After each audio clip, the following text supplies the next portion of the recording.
Well, after 40 minutes of play here at Alumni Memorial Fieldhouse, the Foresters find themselves up 2-1 over the St. Mary's Cardinals. You just heard from Chris Berry and Troy Nelson, both sophomore forwards on the men's hockey team here at Lake Forest. What a beautiful pass Troy Nelson had to Colin Kane. It's 2-on-1 over to Kane. Kane shoots and scores! Colin Kane, what a feed from Troy Nelson.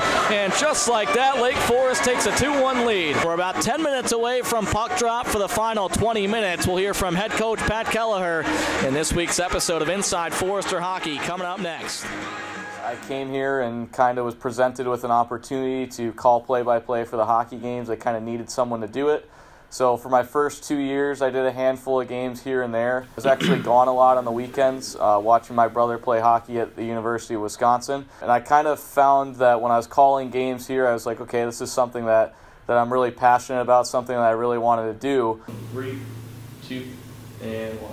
Well, Coach, we're sitting right now in the rink lobby in front of all the trophies that have been achieved on the ice. This season, you guys are partaking in Movember. Obviously, you can see our probably ugly mustaches, but the team's raised a lot of money for a good cause this year.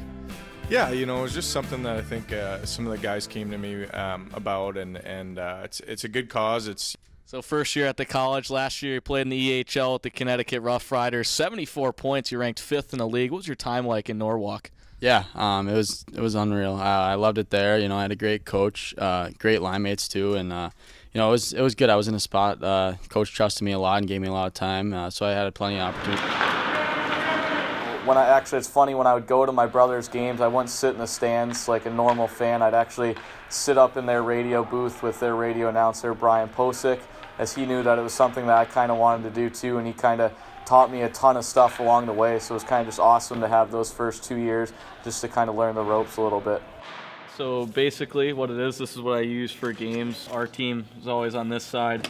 Their team's always on this side. I like to split it up. The orange is always defensemen, and then the blue is always forwards. I type out in the green is where their previous team, and then red is, if a guy stands out. So like Kyle he's from St. Louis, Missouri, just like Cody Godorsky. They actually played together growing up, so I keep that in red so that during a game, if I look down, I can kind of see that red kind of stands out to me in my eye. These stats on the right, just kind of quick stats: goals for, goals against, power play, penalty kill, records when scoring first, when getting outshot, stuff like that. Home records, away records, scoring by period. So I kind of keep that in the right, keep that in the right too. Everyone has their own craft and everyone has their own style, and I think for me, having my own style is huge. Are they different headsets? I'm trying to emulate my style as a radio style, and I want to be a radio voice for an NHL team one day. That's the ultimate goal. Obviously, radio, you can't see the game, the fans, so you got to pay so much attention to detail. Shot coming from the left circle for Lake Forest is sticked away by Boynton, and now here goes Evan Kearns for MSOE. Left circle, shot goes just wide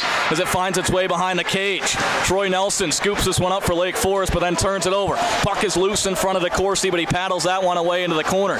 Near side, Garrett Gintoli. Shot is into the shin pads of Mark Dermanelli, and it's a 2-on-1 rush for Lake Forest. LaBelle, a great pass to Sardina. Sardina shoots, he's denied, and Nelson's there and puts it home for Lake Forest. Troy Nelson gets his first goal of the season, and just like there's obviously a ton of great announcers out there.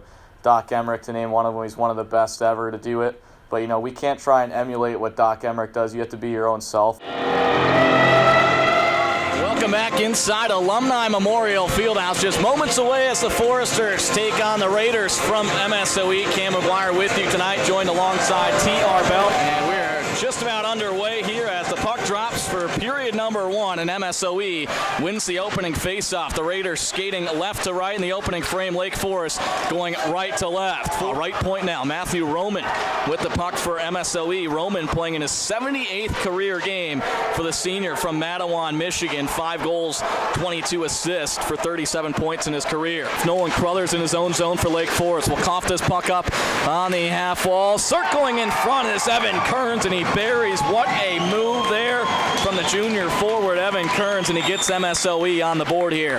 Back to the left point to Feldman. Over to Dermanelli, and Rister there, blocked away, loose in front, and O'Neill scores.